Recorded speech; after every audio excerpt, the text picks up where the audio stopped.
Hey everyone, welcome to LTG Live Facebook and podcast. I am joined by my great friend and co-host Peter Reeves. My name is Eran Holt, Director of Lead Generation, and this is the one and only Peter Reeves himself that you are looking at right now, friends. Peter, how What's you doing, going buddy? on, people? I'm doing really good, man. How are you? You look good today. You look like you just finished a workout or something. I didn't even know the gyms Dude, were open yet. listen, the gyms are not open yet, but guess what? I'm gonna get out there and run today. I need to. No, I've you're been not. snacking a lot. Come on. I'm serious. Every other Come day. on. Are you? I'm impressed and proud at the same time, man. No, it Dude, looks I great. gotta try to stay slim. Anti-dad body. Anti-dad body.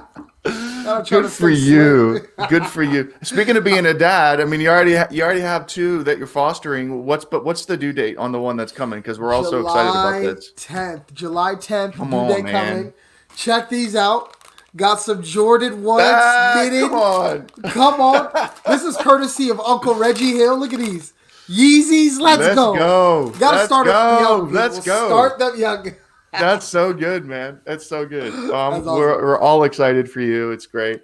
And hey, for those of you that are already watching us and you're on with us Facebook, we're so glad you joined us today.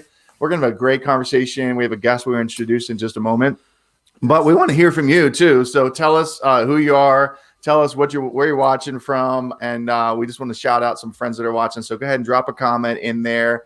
And if you love what we're doing with LTG Live on Facebook and on the podcast, man, we would appreciate your love through a like or through a share or through a download or through a subscribe, however you want to do that, right? We'd appreciate it.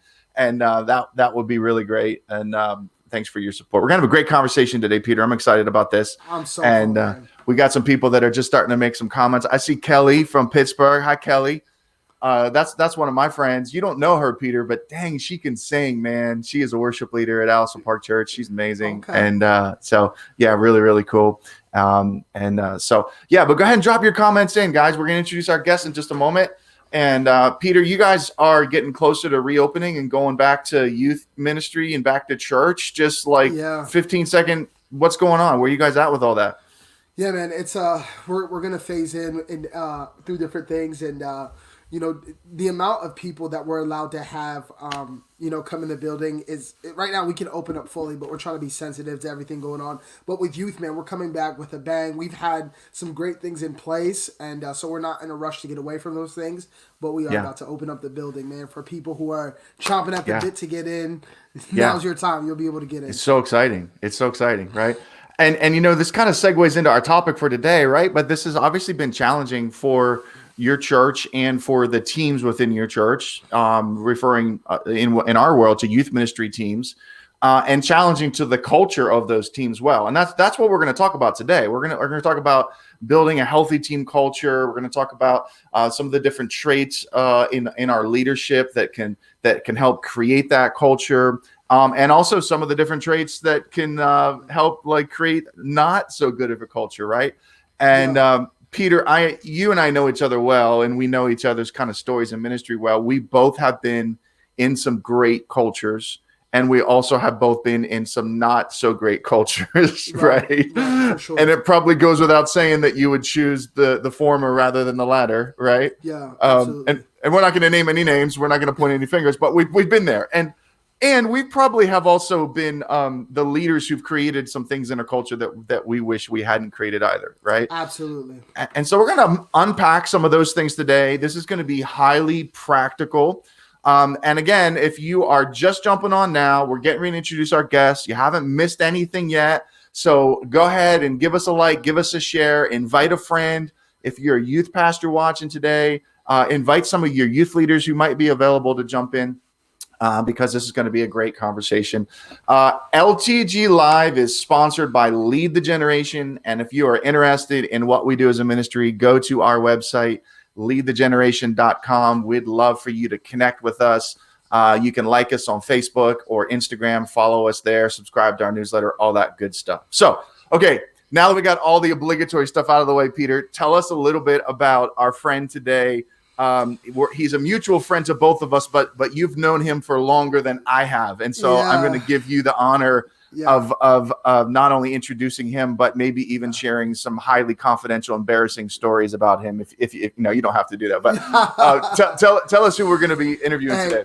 Our guest today is my favorite person to relax around, and his wife and him and his wife are some of me and my wife's best friends on the planet. And we've been friends for a couple of years now, about 3 years now. And he is a leader of leaders. If I could categorize him in one word, it would be just straight up strategist, man of God. Like, he's just unreal, dude, and such a great leader with different perspective. And he's always looking to push the status quo, but he does it quietly. He's a quiet leader. You know what I mean? And he's the Michael Jordan of the strategy sessions. He's ISOing. Come Everybody on, get out of the way.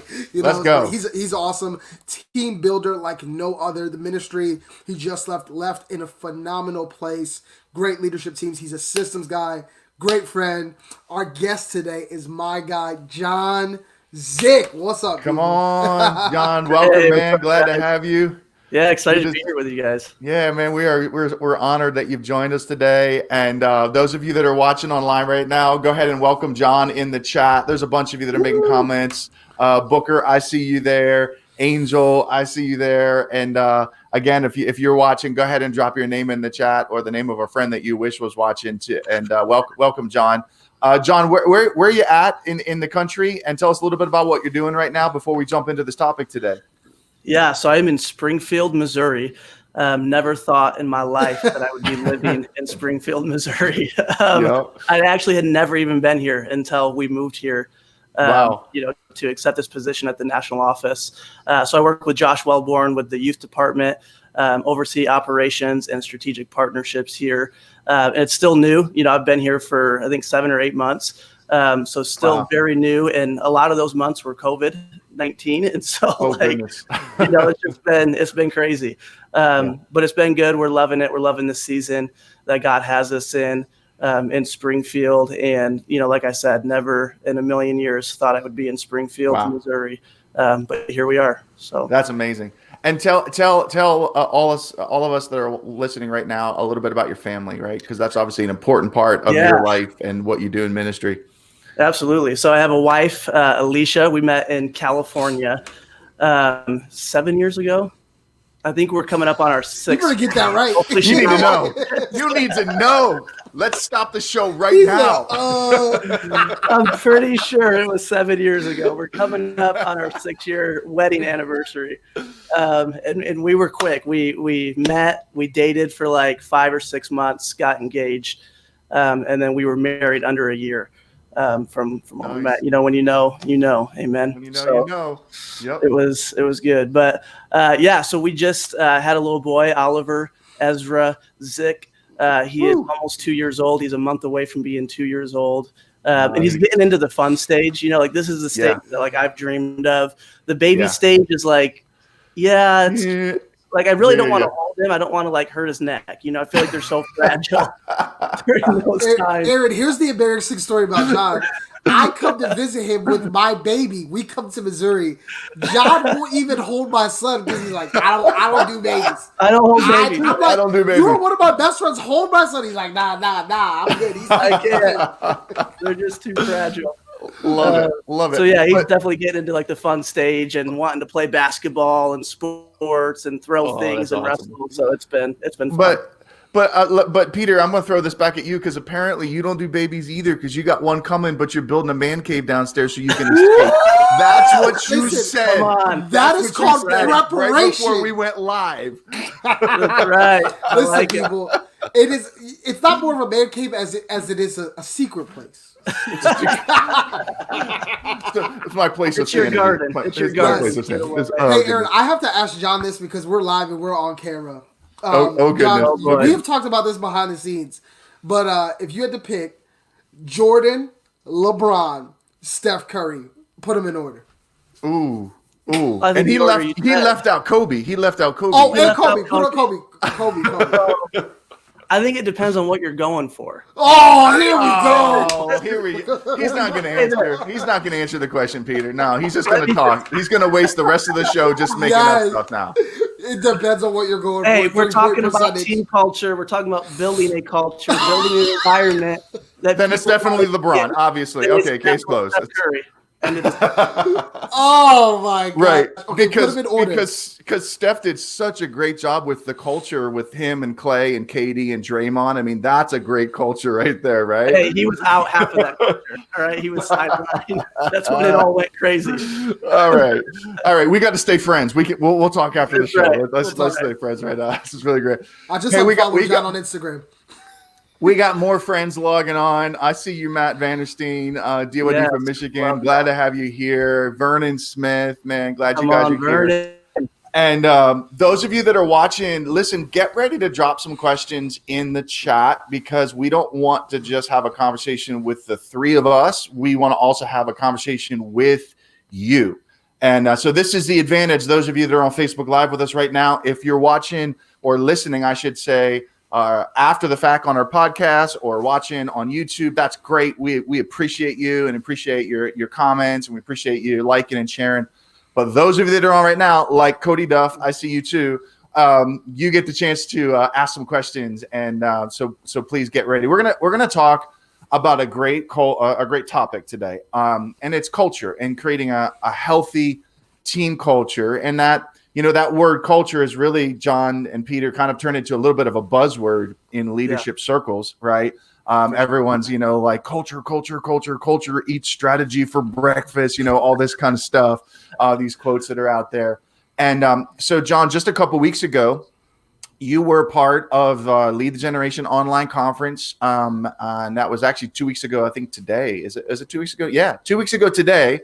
We had Lead Generation online conference. Yeah. And you guys did an incredible job hosting that thing, the time that you turned around and the platform. And I was very impressed with how you guys pulled that off. You did phenomenal. Thanks. I really appreciate it. My son, Caleb, who's running the background production on this stream right now, as well as the team that he's at, my nephew, Brendan, Allison Park Church, Northeast Ministry School, all of them, it would have never happened without a huge team of people. And then Peter just prayed for me for 4 weeks straight. So he just, he knew what we were going through. He was in his basement. He was in his prayer room. He was in his basement. He was praying. He was either praying for me or he was praying that the Lord would show him which TV to buy to put up on the wall. One of the two. So, I can tell we're going to have a lot of fun today. This is going to be great. So, John, you did a breakout session for the conference called Creating a Team Culture, Creating a Healthy Team Culture. And it was so good. And it was so well received by so many of the leaders that watched it. I just thought, boy, let's bring you on to the Facebook Live and let's unpack that. Some people that are watching right now or listening to the podcast later, they might have already seen it. Some people maybe not. We're actually going to make it available to you at the end of the show so that you can go back and watch it. But I was looking at what you did for the breakout and all of your notes, and I just thought, boy, this is going to be such a great topic. And so we just invited you onto the show so we could jump into this topic right here on creating a healthy team culture. So let me just start by asking this question here. And again, we're going to take questions all throughout the broadcast from those of you that are watching live right now. But here's kind of just to get us started, John, what inspired you to address this topic, right? Because a lot of people talk about it. We all want it. When I say we want healthy culture, or we all want to get out of it if it's toxic culture, right? But you decided as a leader to take it a step forward and to address it. So give me some background on that real quick. What inspired you? Yeah, and let me just say this. I'm not an expert on this topic by any means. I'm still Eran. That's why I'm glad you're here, kind of a veteran in. Oh gosh, I brought you on to be the expert. I feel like I'm definitely still learning and developing, but this is something that I feel like God's kind of placed on my heart when I started out in ministry. My first position was Northern California, Nevada district, and got to work side by side with the district youth director out there, Abe Daniel, who is an incredible leader, still a huge mentor in my life to this day. And got to see a lot of the backstage, if you will, some of the things of leaders that you wouldn't see on the stage, some of the characteristics, some of the mannerisms, some of the way they carried themselves. And when I started out, my goal was, man, I want to be an evangelist, so I was kind of like the staff evangelist for the youth department there in Northern California, Nevada. And so that was my goal. So I'm watching people, I'm having coffee with different evangelists. Like Abe is setting me up with all these different people just to learn from and to ask questions. And you're watching every Peter Reeves sermon out absolutely there at the time. Right. Totally. 100%. And so I got to see some of these big name people that we would have out for youth conventions or summer camps. And I got to see them behind stage and in the green rooms. And it really turned me off. It was really like, I guess we all have kind of that spiritual discontent, right? God placed something in us that like, okay, this is kind of, I think of Popeye the Sailor Man. This is all I can stand and I can't stand no more. And I feel like that's kind of what God's kind of been birthing in me for this topic. And just seeing different. So in that setting, I saw just individuals who are out for self-glory, self-fame. It was all about them, like, hey, guys, we're trying to promote Jesus, it shouldn't be all about you. And so I got to see a lot of that stuff that really turned me off. And honestly, kind of for a season, maybe like, I don't want anything to do with this. Like, if that's what an evangelist looks like, I don't want to be a part of it. Wow. I want to be the opposite of that, so kind of ran in a sense from that direction.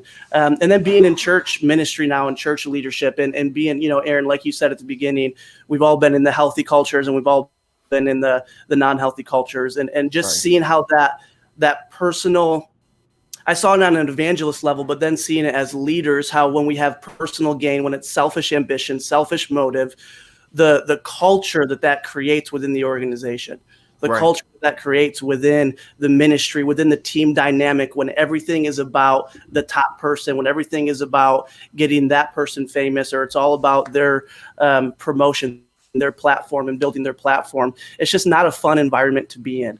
And so I think just a combination of that type of stuff is kind of what sparked this, like I said, holy discontent. And I definitely think God is still building that and developing that and showing me different things, and I'm learning in it.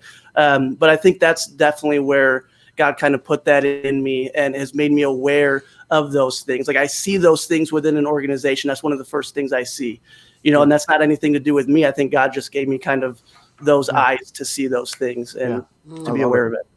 Yeah. So I'm going to ask both of you this question. Peter, I'll let you hit this first, and then John, I'd love to kind of hear, your thoughts on this as well. But when we talk culture, it is such a buzzword, right? And it could mean a lot of different things to a lot of different people, right? But like, how do you define culture? So, and we're talking about organizational culture here. We're talking about like team culture here.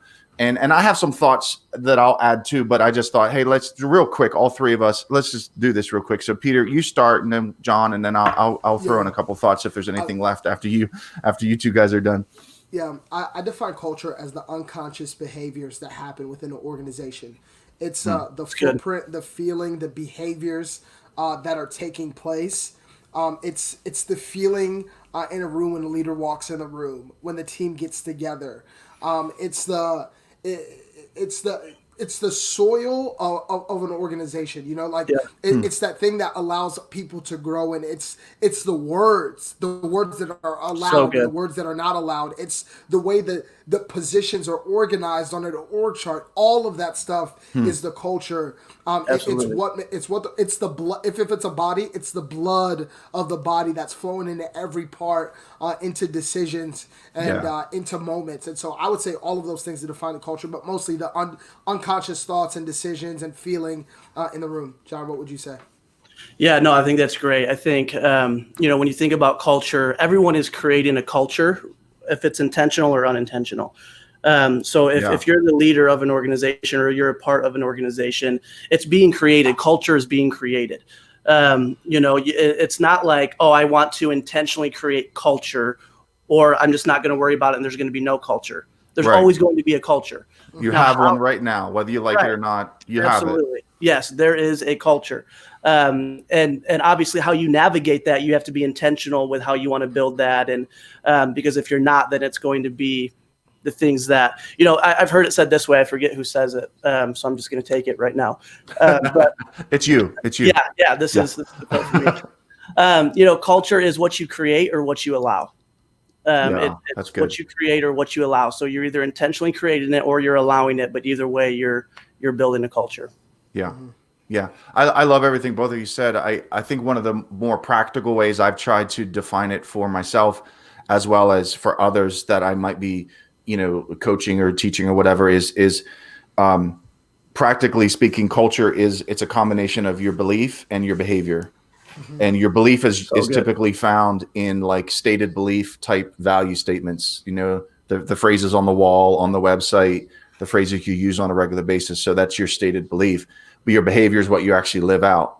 And so those two things combined, that creates your culture, either intentionally or unintentionally, to your point, John, right? And so the way that I've tried to practically help people even assess their culture, and we're going to talk about this, and you actually have provided some assessment tools that we're going to make available at the end of this show too. But I've kind of helped people like think about it like this: like if you have a healthy culture, that means that your stated belief and your behavior are very close. There's no gap between those two things, right? If you have a toxic or an unhealthy culture, there's probably a wide gap. Right. And it's in that gap that exists the toxicity or the unhealthiness that no one likes about your culture, because we say one thing, but we act out or behave something else. Right. So I think that said, let's dive a little deeper into the conversation now, because what people really want, I think, that are listening right now or that are listening later on a podcast or YouTube, what they really want is, that's great, I understand it. How do I do it? Yeah. Right. So it's kind of the pragmatics of it. So John, here's a question. And again, if those of you that are watching right now, start to load some questions into the chat. If you're just jumping on late, we're talking creating healthy team culture with John Zick, who's the operations and strategic development director for the Assemblies of God National Youth Department. And we're talking how to create a healthy culture today, right? So great topic that we all need to kind of dial in on and figure out how do we do it. So John, what is a biblically based leadership model that helps produce a healthy culture? There's a lot of leadership models out there. In your breakout session that you did 2 weeks ago for the conference, you kind of juxtaposed a couple different ones, but just unpack this for us. And then Peter, love to kind of get your thoughts coming right after John on this question as well. Yeah, I mean, I think the short answer would be servant leadership. I think if we have that in our minds as leaders, I think a lot of times we think the higher we go, the less servant-like we have to be. Kind of like I did my time, I paid my dues. Now I'm at the level to where people have to serve me. And if we really keep that servanthood leadership model that Jesus modeled, and I love this scripture in Mark, where you have James and John who go to Jesus and say, hey, we want to be at your right and your left hand, right? Like we want the glory seat. We want the position. We want the title. We want the place of honor.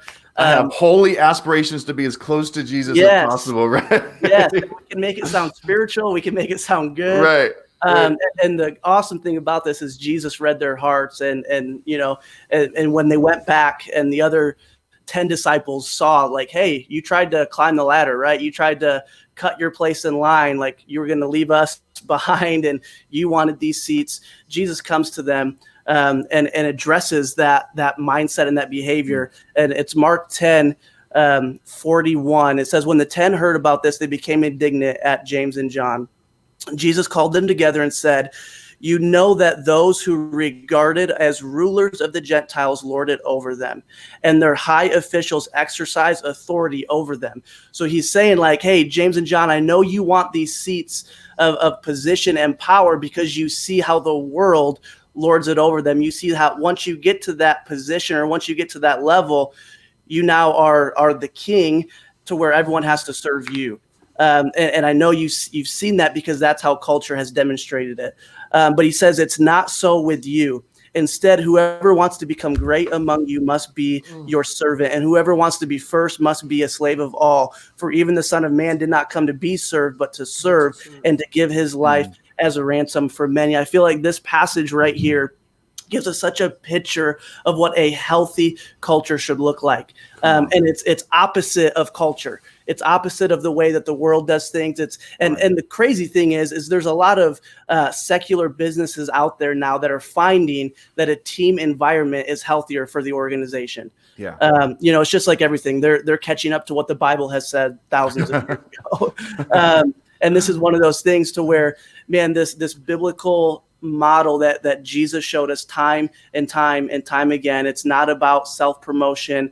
It's not about, It's not about ruling over. It's not about this authority or this power drive that we have, as people. I feel like we just have that as people. There's this desire for power. There's this desire for position. And so in order to create a biblical model of a team culture, you have to suppress that flesh desire for power. And you have to daily be asking, okay, Jesus, help me to have that servant mentality. Right. He must increase. Really I must decrease. He must increase. I must, put that on rinse and repeat in your heart. Yes. Right? For all of us. Peter, let's send it to you. Add some thoughts there.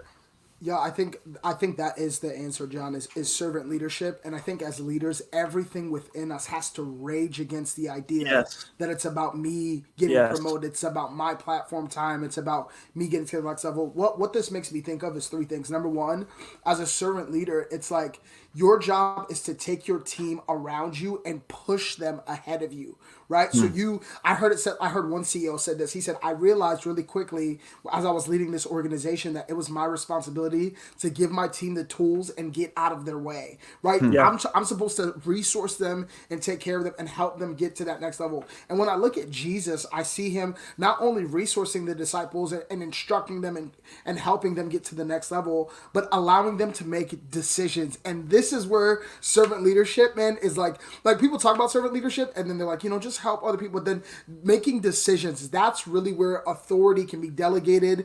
And Jesus allowed the disciples to make decisions. He said, 2 by 2, you guys are going to go out and you're going to make this happen. And they came back with stories of success and they came back with stories of disappointment. All of that was pivotal for their growth. And I think at the same time too, when we talk about servant leadership, again, I have that picture of Jesus on his knees washing the feet of the disciples, right? Very vanilla story we see over and over again, but it's that's how he ended his time. Was washing. That's what I was about to say. That was the end. That's like, hey, if you want to catch one final act, look at this right here. You call me Lord, yet I serve you, and I'm here. And just that picture, like the mark of right now, right? Everything looks so pristine. Like you go on Instagram, the people we follow with the blue check mark, their Instagrams are pristine, their lives are pristine. But the mark of a real follower of Jesus, a real leader of Jesus, isn't how clean your towel is; it's how dirty your towel is. And we want to wave our towel in the air. We're like, look at how awesome I am. But it's like Jesus is looking at you and I. He's like, where's the dirt? Where's the mess I called you to be a part of? You can never retire the towel. I think a lot of times that's what we do is we have a dirty towel, and then we get in this position to where we think everyone needs to serve us now, and then we hang that up as a reminder of, I remember when I was in the chairs. I remember John, that reminds me of something that I'm sorry, I got to jump in. Jeannie Mayo said something at the conference that has haunted me for the last 2 weeks. She was talking about character, and she said, you never own character, you pay rent on it every day. The principle of that is true exactly to what you just said, which is you never own servant leadership, you pay rent on it every day. So it's not about how clean your towel is, it's about how dirty your towel is, and that you're doing it on a consistent basis, right? Yeah. Right. Absolutely. So it just kind of gripped me. I'm sorry. And I do want to welcome someone who's watching right now. Peter Good just left the chat in here. Peter was one of my spiritual sons, grew up in my youth ministry in Reading, now an Assembly of God missionary in Greece. So shout out to my boy. Love you and your wife so much. So good. And then secondly, Peter, you have a blue check? Because I don't have a blue check. How did you get a blue check? I don't have no blue check. I was going to say, I was going to ask, John, do you have a blue check? Because no, John has a blue check. Where are people getting these blue checks from? I don't. No, but here's the thing, though, too. I wanted to say this on the end of what John was saying. Leaders who pattern their leadership after Jesus accomplish their organization's goals by meeting the needs of others. That's what happens. It's like, I'm going to meet the needs of my team and help people understand where they're at. And that is culture. That's building. You can build culture so easily by doing two things: problem solving and meeting the needs of others, because problem solving leads to innovation, and meeting the needs of others helps you move your organization forward at a speed that you could not force your team to move forward, because they're passionate about the things that they're asking you to help them accomplish. This topic is awesome. It sounds crazy because it's like, how does an internal structure help grow the external health of a ministry? Right? It just seems backwards, and it seems so hard for us to wrap our heads around that. Hey, if you want to grow your ministry, if you want your ministry to be healthy, focus on the thing that most people won't see. Yeah. Focus on the That's thing so that good. the people who are responsible for the health of the ministry are going to see and be a part of, but the external people won't see the team culture, the team environment that you have within your ministry or your organization. And so what we want to do is we want to focus on the external. Well, that's what people are going to see. That's what they're going to base our ministry success off of. And it's like, if you were just focus on the internal structure, the internal culture that you are creating, I promise you the result is going to be external health within your entire ministry. It's like the classic image of the iceberg, right? Yes. Only 10% is above water, 90% is below, but you focus on what you see, right? Yep. So let me just welcome some people in. Those of you that are just joining, maybe halfway through, we're talking with John Zick, who is the Operations and Strategic Partnership Director for the Assemblies of God in the National Youth Department, and we're talking team culture, healthy team culture, right? And we would love to hear from you in the chat if you've got questions on this topic. John, you've already unpacked some really great thoughts for us, and you've really kind of given us a comparison of like a top-down leadership approach, right? Or more of a team-oriented leadership approach. So let me throw out two questions, just kind of the opposite type question scenario here to you and to Peter as well. What are some of the characteristics of top-down leadership model? Right. And then we'll immediately go right into the opposite question, which are what are some of the characteristics of team-oriented leadership model? Yeah. And so, you guys can hit one side or both sides or however you want, but, kind of give us a bullet point list of some things that we can see and identify in our current culture that might help us assess and understand where we fall at, in the pendulum swing between those two models. Yeah, I think some of the characteristics of like a top-down leader, and this is maybe, let me just list three of them. I'm sure there's plenty more, but these are three that maybe I've seen or I kind of feel like, okay, if you have these three things, this is probably where you're at. This is the type of leadership style and culture that you're creating. So the first one is self-promoter. If you're a self-promoter as a leader of an organization, every opportunity that comes your way, because here's the reality is there's opportunities that come with different positions. And as the leader, if I'm taking every opportunity that comes my way and using it to build my platform, if I'm using it to build my image and my name, and I'm not giving those opportunities away within the organization, I think that's a pretty good indicator or characteristic of an unhealthy top-down leader. And what does this look like practically? So, when I was in California leading the student ministries team out there, we had summer camp every year, and we did our own summer camp. And it was just expected that the student ministry director was going to speak at the summer camp. And there was this one summer where our junior high pastor was just like killing it at the prep for the summer camp, just going above and beyond, doing an incredible job. I called him in my office one day and I said, "Hey, I want you to speak at summer camp this year." Right. It was an opportunity that came with my position. It was an opportunity that came with my title, with my seat. But to give that away, and I just remember him, like, he broke down and started crying in my office. Like, could not believe that I was giving him that opportunity, that platform, that came with my title and my position. And the relationship, with that individual is still a strong one today, to where it just builds that team. It was one of the best summer camps we had. Was I in the back saying, "Oh man, I would have said it this way," or "Oh man, I wish"?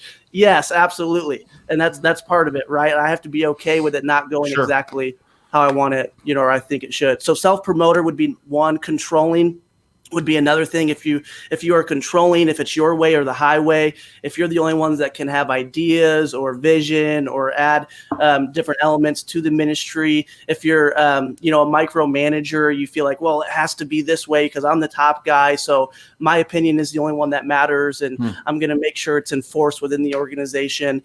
And then easily threatened. I feel like if you're easily threatened as a leader, you're going to have a top-down organization because you're not building anyone. You're so afraid of Absaloms that you don't build Davids.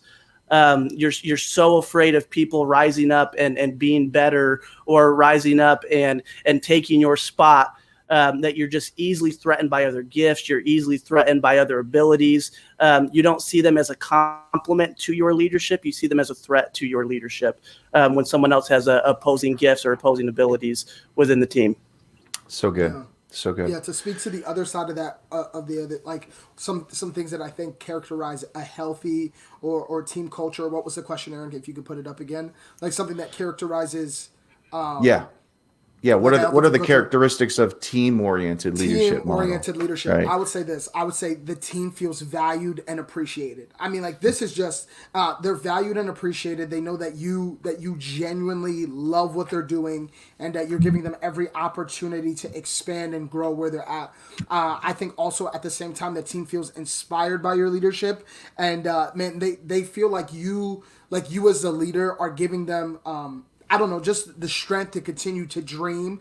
They're not afraid to fail in your presence. They're not overwhelmed by what you're asking them to do, because they know that whether they accomplish it or they come close to it, you're going to help them walk it out.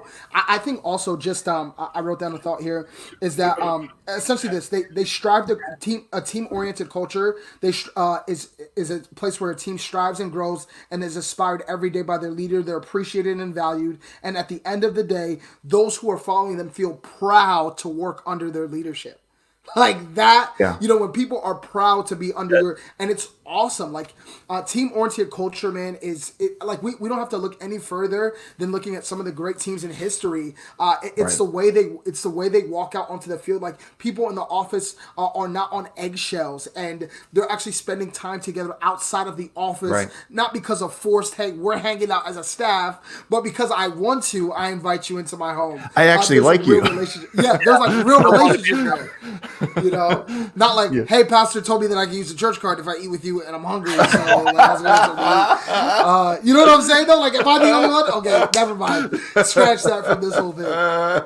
But just make sure you turn that receipt in. Just get that in. Just get that in. I think another characteristic of a team-oriented culture, and John, you kind of unpacked it in what you said earlier, but having that empowering culture and that developing culture. Yeah. Where everyone on the team knows that they as a team member are going to be empowered to lead and to serve and to and be developed. The second part of that, to grow, and so there's this culture of, hey, I gotta tell you, you and John, you were so kind, with the comments you made about the online conference, but the true miracle of any Lead the Generation conference we've done, whether the one 2 weeks ago or all of the previous live ones we've done, has been the amazing team of people that have been empowered to take it and to go and to lead and to own various pieces of it. Right? It would never happen if it was just me, and it would most definitely never happen if it was, this is the way that it has to be done. Yeah. And that's the beauty of it. Like that's the fruit of it. And oftentimes in ministry, either we don't understand, we're not self-aware so that we can understand our leadership tendencies and the culture we're creating, and there's probably other reasons than just the two I'm pointing out here, or we never stay long enough to actually see the fruit and the results of a healthy culture take place, right?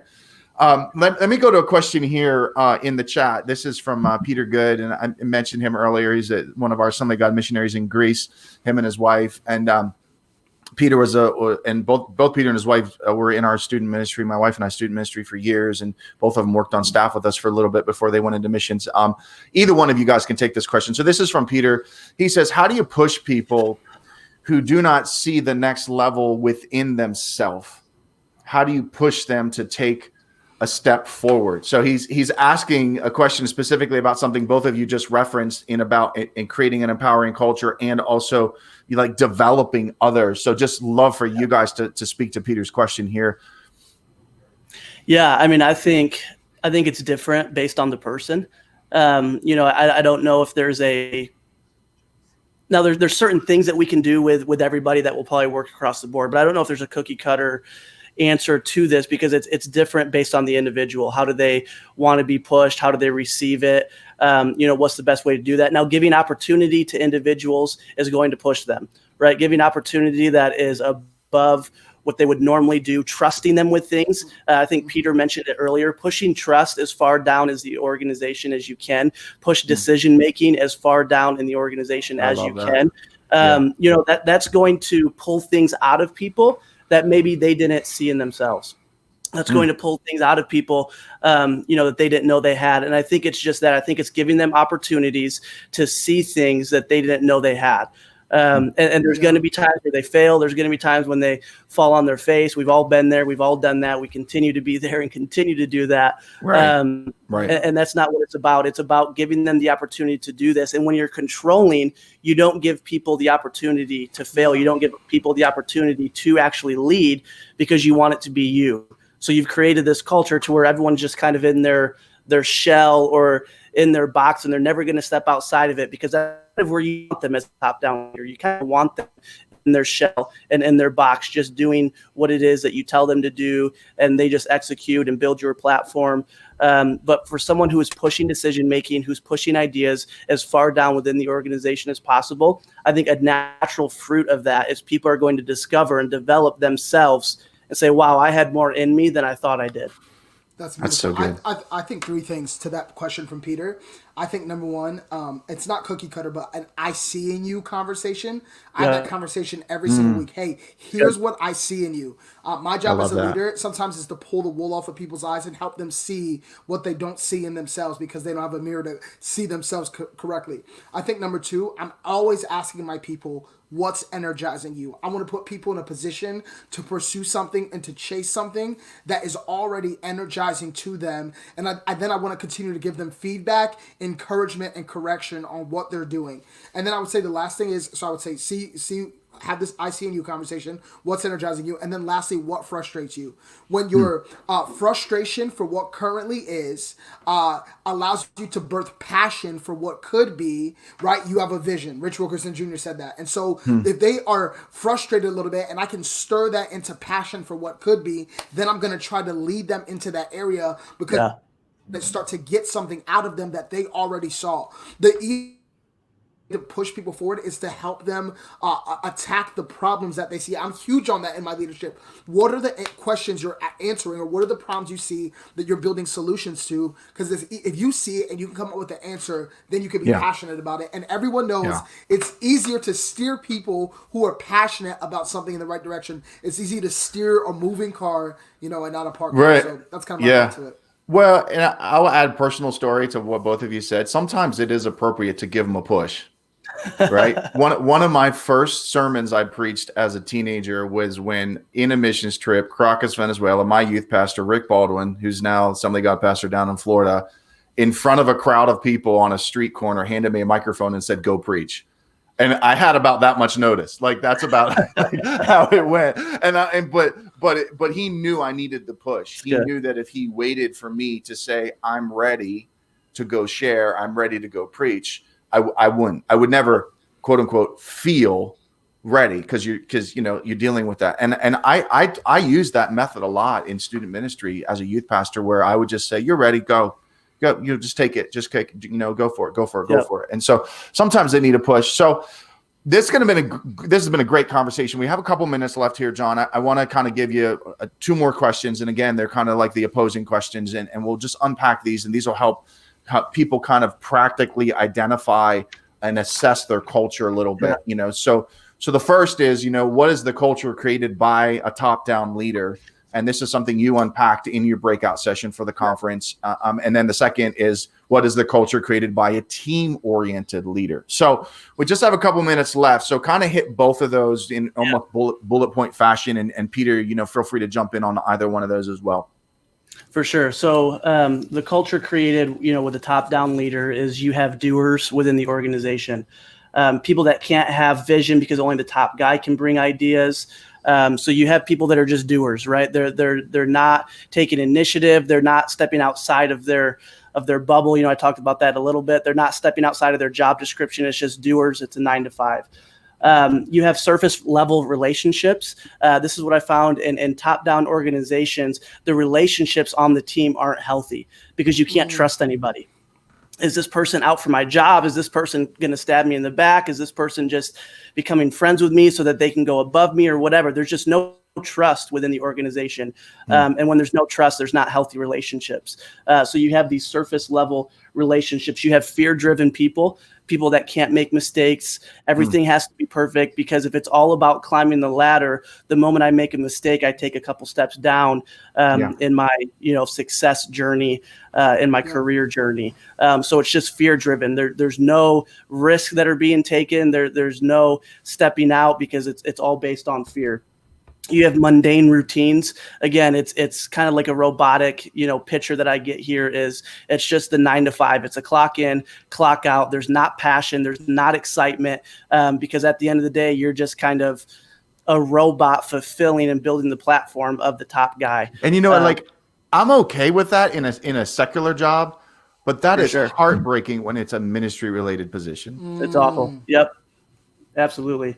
And then the last one that I have here is you have blind spots within the organization, because the leader surrounds himself with people that are like him, just not as good as him. The same gifts, the same abilities, but just a little bit, awesome. A couple steps down than where he's at, because any opposing gift or any opposing passion, is a threat to his throne. And so it's like, wait a minute, you're good at this and I'm not good at that. So that highlights my weakness. So there's blind spots within the organization. So flip it now, go to the ones the culture created by a team-oriented leader. So you have the team-oriented leader. You have dreamers that are on the team. You have people that are excited to be there, that are bringing ideas. This is the type of organization where you're telling people to hey, slow down a little bit. You brought 10 ideas this week. We love it. We need it, but we can only execute one of them, so like that type of environment to where people are awake at night thinking of ideas and texting at 10 o'clock, like, hey, what if we did this? Or, hey, what about this? There's dreamers within the organization. You have authentic relationships. There's trust within the organization. That culture is about you. It's about building you. It's about empowering you. You don't have to worry. I say it this way, that in that type of environment, the leader cares more about the individual than what they bring to the ministry. Wow. And so the relationships just go to a next level when people within the culture, within the ministry know, I trust this guy. He cares more about me as a person than what I bring to his ministry. There's freedom to fail. You're allowed to fail. You're allowed to make mistakes. It's not fear-driven. Do those crazy things that you think, no way this could happen, those God-sized dreams and visions. You are allowed to fail within this type of environment because you're family, and it's that team culture. And we know that family is going to fail. We know that nobody's perfect, and we're all working our way to what God's called us to. You have fulfilled team members. You have people who are excited about what they're doing. This is kind of what Peter said. Like, people are excited. They're fulfilled. They're filling their passions. They're fulfilling their calling. This is their gifts are being used. Like, they are just feeling good about coming to work. It's not a 9 to 5. You can't shut them off. They're texting you at 12 o'clock at night or calling you or whatever it is. Like, they are fulfilled in what they are doing. And that's going to get somebody who brings the best results. And the last one is you have accountability within the organization. A team environment isn't just a free-for-all, like, oh, let's all sit on a couch and just hang out all day. There's accountability within the culture, within the organization, and that's demonstrated by the leader. Because the leader has people around him that don't look like him, that don't talk like him, that don't have the same gift settings and the same passions. Naturally, there's going to be accountability there. Naturally, you're going to be self-aware as a leader. These are the areas I can get better. This is how I can push myself. So there's just this accountability that is created within the organization of how can we get better? How can we keep advancing? And how can we do this together? That's so good. Peter was loving so much of what you said. The sound effects were. I felt like Peter was like eating a Ruth Chris Steakhouse over, like meal. These are our conversations all the time, but I've never heard you say stuff like that. So that was so good, so good. That was so good. Hey, we're gonna go to a question from one of our viewers. Cody Duff asked this question, and I know you guys know. Yeah, you're. But so this is a great question though. So Cody says, sometimes as a staff pastor, it can feel like we have limited influence over the staff culture of our church. I think we've all experienced that, right? So here's the question. Could you talk a little bit about the cultural responsibilities we all have regardless of the role we serve in? This is a great question because you and the three of us and a lot of people watching right now and a lot of people that are going to listen later on a podcast or a YouTube channel know people who've lost their positions because they didn't get the answer to this question right. Yep. Right. Or did irreparable harm to a local church ministry because they didn't get the answer to this question right. So whichever one of you wants to tackle it first, go ahead, jump in. I think, and this is one of those questions where I feel like too young to really answer. I feel like, man, I don't know if I'm experienced enough to answer this. I think there's some obvious things that we see in the Bible to where you just kind of lead up, right? You just do what you can. You don't oppose or go against or try to conform other people to a different culture than maybe what your lead pastor is trying to do. And this is where it's like, I'm still figuring this one out. Okay. So don't take this to the bank. But we see like Saul and David, right? And we use that as an example of, hey, if you're in a crappy environment to where a leader is all about their self and doesn't want to build you as a leader, and they're throwing spears at you, they're intentionally doing things to make you look bad, then you just need to stick it out like David did. Here's my initial thought to that is David ran from that situation. He didn't throw spears back. Right. We know that he did it in a right way, in a right heart, but like he didn't stay close to Saul either. Like he ran from that environment that was unhealthy to him. And that's where, again, this is still like developing in my head, of this, what does that look like? I think if you can't fit the culture of the organization, then it's not good for you to stay.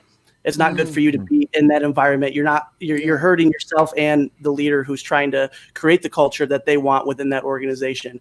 And I say that, and then I say this, unless you feel like God is telling you to, because maybe 2 years down the road, he's going to give you influence to help steer that a little bit. And maybe you just need to put in your time. So it's kind of like, man, the practical quick answer would be if you totally agree with the staff culture, you totally agree with the vision of the leader, you need to get out. But the more deep answer is, well, if you feel like God's telling you to stay, if you're praying about it and you feel like, okay, I need to stick this out and see this through, then do that to the best of your ability. Serve that leader, serve their culture, and do it to the best of your ability. Yeah, I would quickly say, again, I'm definitely with you, John. I don't have enough experience really to unpack this fully, but I would say model what you want to see, whatever you're hoping the culture would shift to, model that. And it's behind doors and in certain spaces when you're spoken to, and you're inquired about different parts of the culture, you can speak to behind closed doors. But in front of people, you are united. You're acting like the ideas are your own. You're acting like the culture is your own. You're acting like you're the one who built it. And so I think that's our cultural responsibility, is to act like, again, if you can't handle it, to be there if it's too much and you're like, man, this is just goes against who I really am, then get out. But if you can, act like everything that's been communicated, is your own idea. I think that's the way we show unity. And I think there's something special. I just posted something like our student. I just had this word for our young adult ministry that I truly believe speaks to this issue. Like, harmony is the goal and humility is the route. And so we're just trying to be in harmony. And the way we're humble is we're just like, hey, this is what we're doing, right? We're using we language. I think that's our cultural responsibility as well. Not they said and they're doing, and it's we are doing this. We decided this, and you're like, but I didn't have a say in deciding it. But when you said, "Hey, I'm here to serve this pastor, this leader," you're saying we, So that's find the things that you do like about that environment and that culture, and champion those things. Find the things, like make those your biggest things. Like, man, I love the heart that we have for our community here at the church or whatever it is, and just make those things the biggest things, elevate those things. A lot of times we can just look at the things that we disagree with and it just totally tears us up, but look at the things that you agree with. And part of the assessment, I know, Eran, I have that assessment that kind of helps you. Yeah, we're going to throw that up in just a minute. Yeah, it helps you evaluate. And one of the things that Peter said is like the verbiage, I, my, that's a pretty good indicator. And really the assessment is just a quick thing of, what type of environment am I, if you're honest in the Right. assessment, what type of culture am I building as a leader? Yeah. And so, yeah, I just think find the things that you like, find the things that you can champion and get behind those things and make it loud. Yeah, No, John said. John Go ahead. to highlight the things that you love in the culture. I'm thinking, I love when they cancel staff meeting. I love when, I love when you say That was the best decision you made last week. Oh gosh. Hey, you guys both shared so really good thoughts of that question. I'll tack two more on, right? One, always remember you're a Christian first. It's good. Right. And so there are things that I am called to as a believer that supersede whatever culture I might find myself in. Yeah, it's good. Right. Secondly, to go back to your analogy, John, with David and Saul, later on in this story, David has the opportunity to take Saul out. Obviously, you could use Saul as the example of the toxic culture and David as the example of the young leader who's going to come in and create a new healthy culture, right?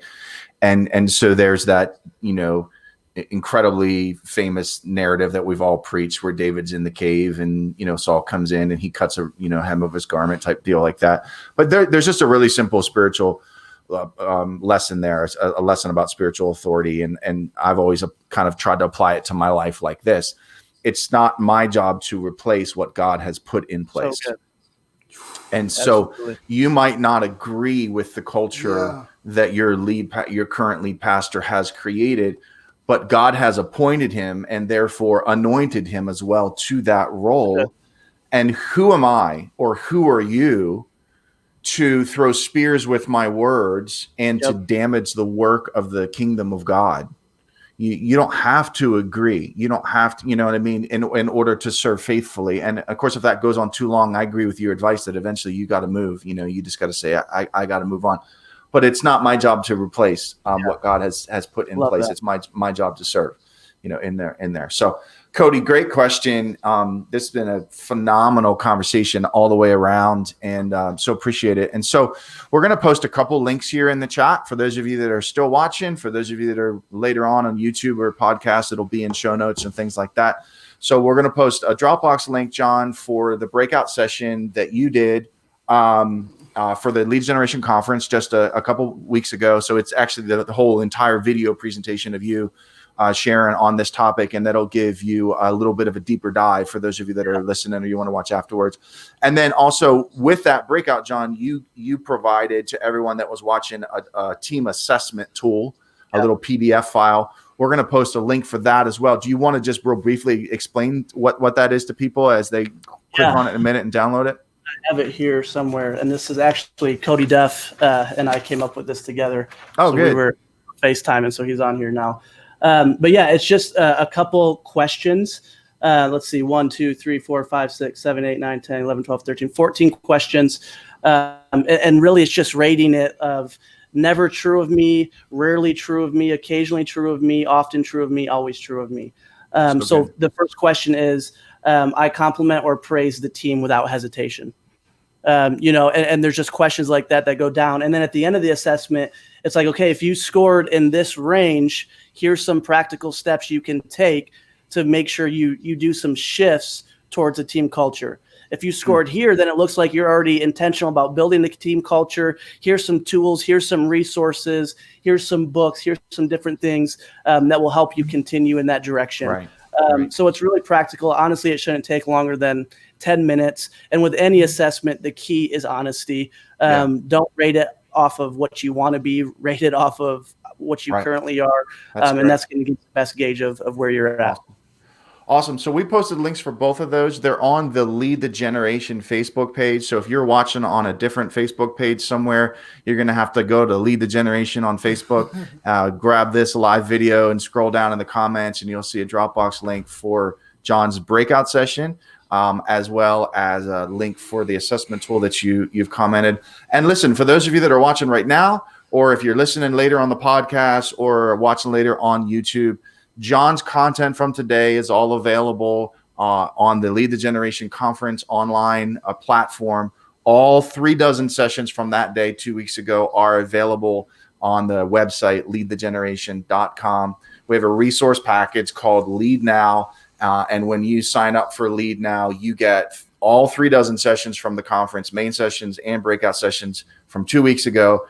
But wait, there's more. You also get all of the sessions from every previous conference that we've had. So it is about 100 hours worth of stuff.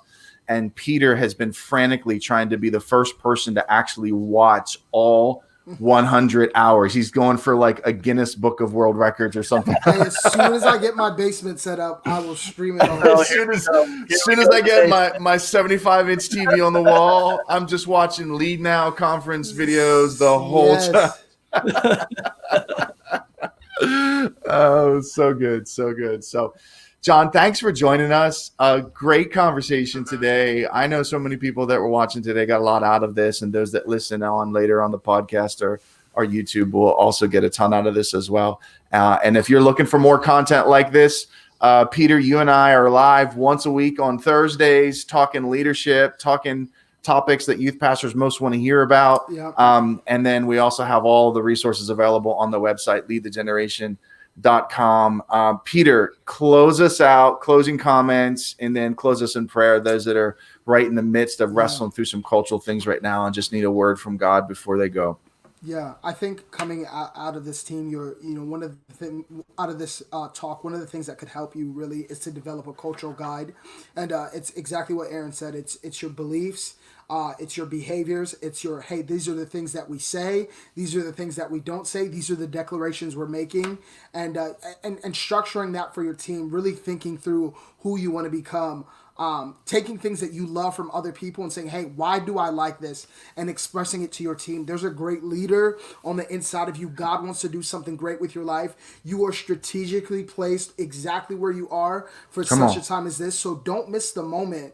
Don't act like what you're facing is too much, and don't be intimidated by what you have to go back to. Mm-hmm. Just know God's never going to give you more than you can handle. And even if he does, he's Emmanuel. He's going to be with you every step of the way. You've got this. Let's pray together. So Can I pray? Come on. And then we'll talk about this. God, we thank you for every leader, for every listener on the other side of this screen. God, you have a divine plan for their life. I pray in this season, God, that you would just keep them energized, that they would roar, that they would stand up, God, and know that you're with them. And God, as they make decisions, as they cast vision, Lord, as they shift teams, God, that you would just be with them. Take every single one of their ministries, their lives, their families to the next level. Thank you, God, for what you're doing in them. And I pray, God, that you would just be, Lord, just glorified and honored by everything we're putting together. In Jesus' name, amen.